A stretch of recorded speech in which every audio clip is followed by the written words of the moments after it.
안녕하세요. 돈 버는 건축, 호구되는 건축의 채널을 운영하고 있는 조 감독관입니다. 감독관이란 호칭이 좀 생소하시죠? 이번 시간에선 건축 설계와 시공을 하는 데 있어서 중요한 감독관의 역할에 대해 소개해 드리겠습니다.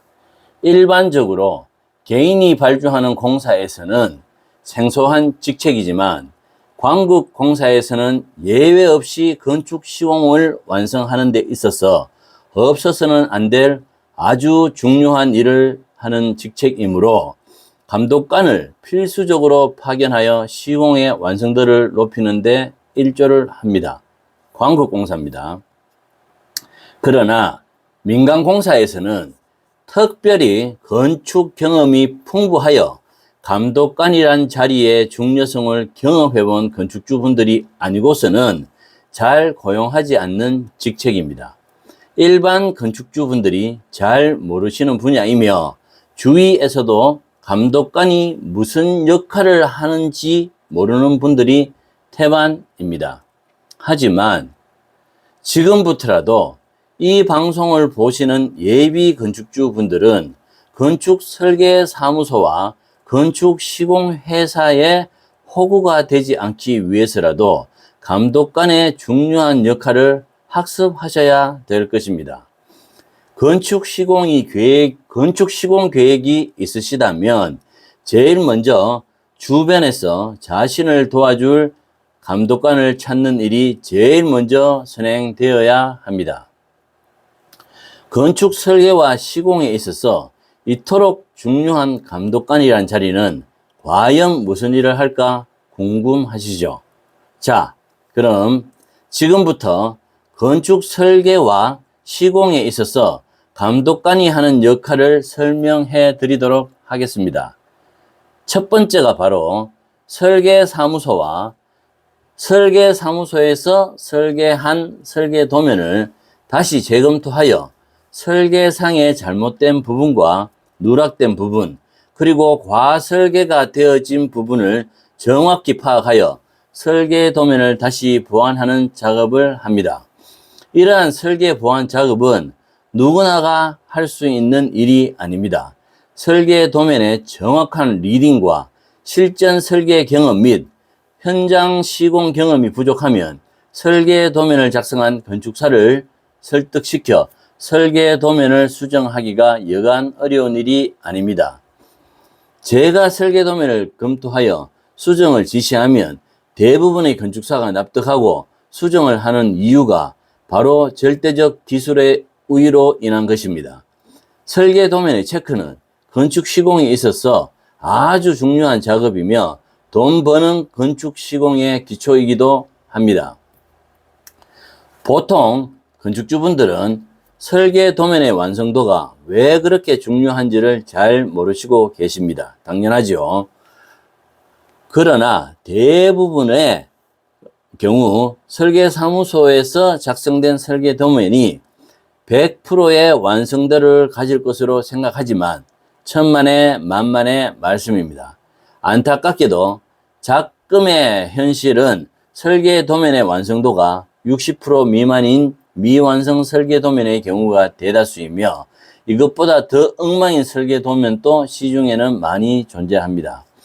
일반적으로 설계사무소에서 작성된 설계 도면들이 왜 대부분 60% 정도의 완성도밖에 되지 않는지에 대해서는 앞으로 다루어 보게 될 설계사무소 생존 전략에 의한 설계 도면의 부실편에서 한번 자세히 다뤄보도록 하겠습니다. 그런 반면 90% 이상의 설계 도면의 완성도를 가지고 있는 실력 있는 설계사무소들도 있습니다. 하지만 건축주가 이렇게 일을 잘하는 건축 설계사무소의 설계를 의뢰하기가 아주 힘들 것입니다. 일 잘하는 사무소를 찾기도 힘들지만 설령 찾았다 해도 선택하기가 곤란할 것입니다. 그 이유는 바로 고가의 비용 때문입니다.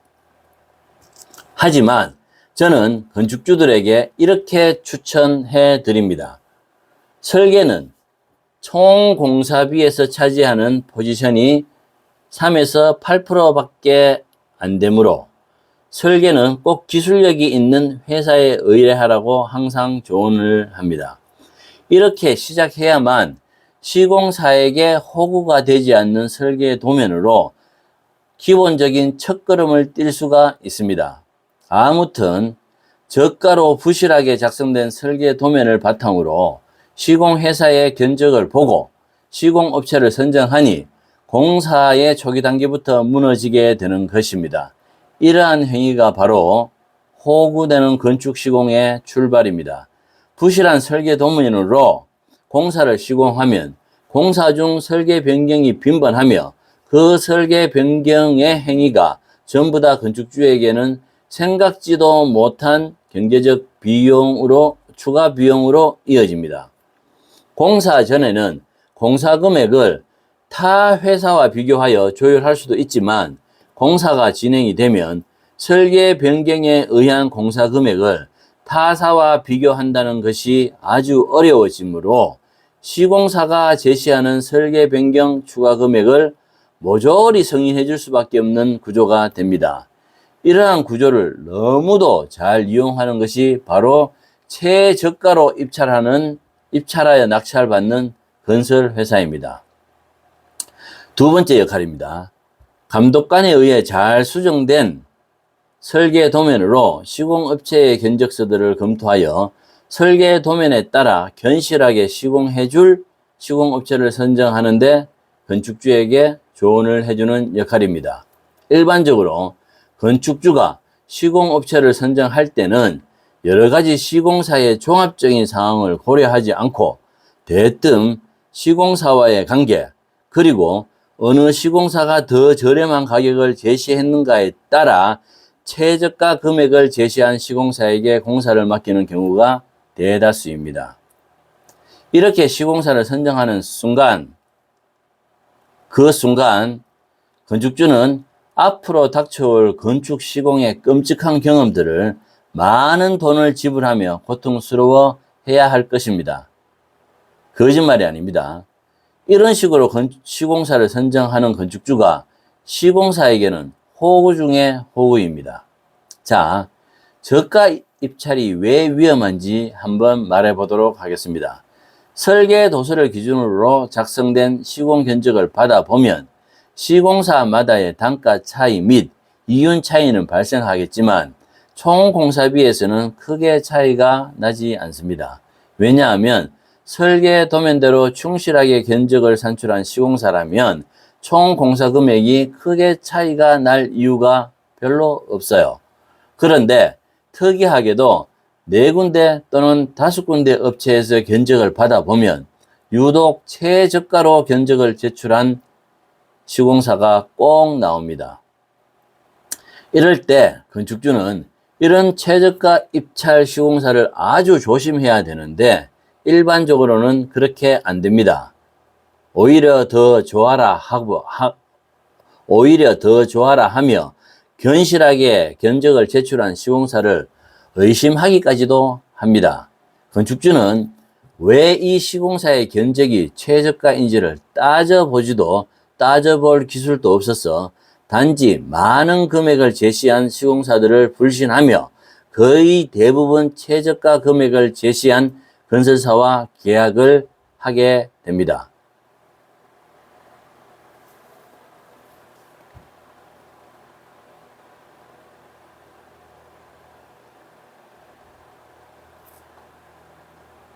이러한 최악의 선택을 하는 데는 아무도 주위에 견적의 진위를 따져봐 줄 사람이 없기 때문입니다. 이런 중요한 일을 감독관이 합니다. 제출된 각 업체의 견적서를 비교하여 최저가로 견적을 제출한 시공사의 견적 부실을 찾아낸과 동시에 견적을 견실하게 제출한 시공사의 견적을 잘 조율하여 건축주에게 시공업체를 잘 선정할 수 있도록 조언을 해드립니다. 시공사를 선정하는 기준에는 입찰 가격도 중요하지만 그 외에도 시공회사의 재무제표, 시공 이력, 파견될 현장 소장의 기술력과 경험, 이력 등등을 자세하고 구체적인 자료를 자료를 견적서와 함께 제출받아 그것을 바탕으로 시공사를 선정하는데 건축주에게 도움을 드립니다.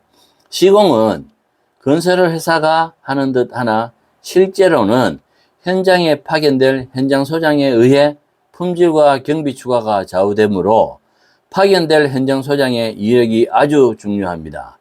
다음번 영상에는 견실한 시공회사와 최저가로만 낙찰받을 수밖에 없는 저질 시공회사의 차이점에 대해서도 적나라하게 영상을 한번 만들어 보겠습니다.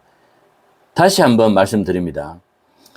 다시 한번 최저가 입찰의 위험을 고지하는 바입니다. 최저가로 입찰한 회사가 과연 그들의 이익을 포기하고서까지 건축주에게 경제적인 이득을 줄 수 있을까요? 조금만 생각해 보면 알 수 있는 것을 건축주분들도 각자의 사업을 할 때 이윤을 포기하고 사업을 하지 않는 것과 똑같은 원리입니다. 요즘은 대부분 안타까운 건축주들이 한둘이 아닙니다. 그것 또한 건축주분들의 욕심이지요. 저가 시공회사도 문제이지만 그와 마찬가지로 욕심 많은 건축주도 문제가 많습니다. 아무튼 최저가로 입찰한 시공회사와 덜렁 계약을 하는 순간부터 건축주들은 건축 시공의 험난한 여정이 시작되었다고 보시면 됩니다. 건축 관계자들, 설계사무소 소장, 감리 등등 누구 하나가 건축주 편에 서서 도와줄 사람이 아마도 없을 것입니다. 그래도 건축주는 설계사무소 소장 또는 감리 등이 도와줄 것이라고 생각하고 있겠지만 이들은 시공사와 맞서서 건축주를 도와줄 수도 도와줄 실력도 갖추고 있지 않을 확률이 90%가 넘습니다. 세 번째로의 역할입니다. 선정된 시공업체와 도구계약서를 작성할 때 보통의 경우에는 시공사가 제출한 도구계약서에 계약을 합니다.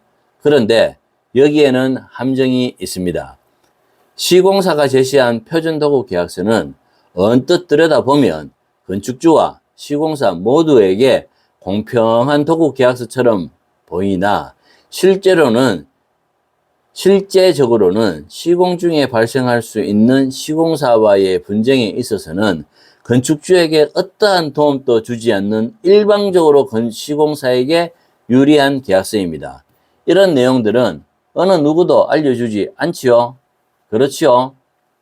그래서 제가 맡은 현장의 시공 계약을 진행할 때는 제가 건축 감독 생활을 하면서 쌓은 경험을 바탕으로 만든 표준 도구 계약서로 계약을 하게 합니다. 그 계약서에는 각 항목마다 건축주에게 불리한 내용은 수정하고 6, 7개 정도의 특약사항을 넣어서 계약서를 작성하게 합니다. 특약사항에는 물가 변동에 의한 시공 비용의 증감에 대한 구체적인 언급과 시공 중 회사가 부도 났을 때에 대한 대비책, 유치권에 대한 방어 조항, 기성금을 주고 난 후에 건축주의 방어 대책 등등 시공사가 피해 나갈 수 없는 조항들을 특약사항에 추가하지요. 제가 제시한 도구계약서로 시공회사와 계약을 하면 공사가 끝날 때까지 시공회사에게 주도권을 빼앗기지 않고 건축주가 계속 주도권을 가지며 공사가 잘 마무리될 수 있도록 도와주는 소중한 계약서입니다. 정말 중요한 사항으로 다음번 영상에서는 시공사가 제시하는 도구계약서와 조 감독이 만든 도구계약서가 왜 큰 차이가 나는지 그리고 왜 계약서가 이토록 중요한지에 대한 설명과 함께 제가 작성한 도구계약서도 공개해 드리도록 한번 해보겠습니다. 자, 네 번째로의 역할입니다.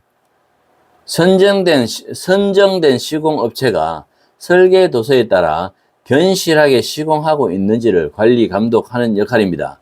견실하게 시공한다는 의미는 설계 도면의 시방서와 설계 도면의 내용대로 시공하는지 등 건축의 전반적인 사항을 설계소장, 감리, 현장소장 등을 잘 관리 감독하여 시공사의 시공 능력을 올리고 사전에 설계 변경에 의한 추가 사항을 검토하여 지나친 견적 상승을 막는 역할입니다. 제가 감독한 대부분의 시공 현장은 경비가 총 공사비의 5에서 10% 정도 경비 절감이 되어 건축주분들이 대만족을 하신 경우가 대부분이며, 이런 대만족의 결과는 압도적인 건축 기술력의 우위를 점할 때만 비로소 가능한 것입니다. 자, 정리해보면 감독관이란 건축 관계자들을 잘 견제하고 소통하여 궁극적으로 건축주에게 잘 완성된 건축물을 큰 추가적인 비용의 발생 없이 혹은 총 공사비를 절감하여 건물을 완공해 드리는 역할을 합니다. 건축 기간 내내 건축주로서의 품격을 유지할 수 있도록 도와주는 역할이지요. 자, 앞으로도 시간이 되는 대로 건축주에게 이득이 될 수 있는 건축의 기술들을 방송해 나가는 조감독이 되어 보도록 하겠습니다. 감사합니다. 첫 방송 아주 힘들고 어려웠습니다. 자, 다음 방송에서 뵙겠습니다.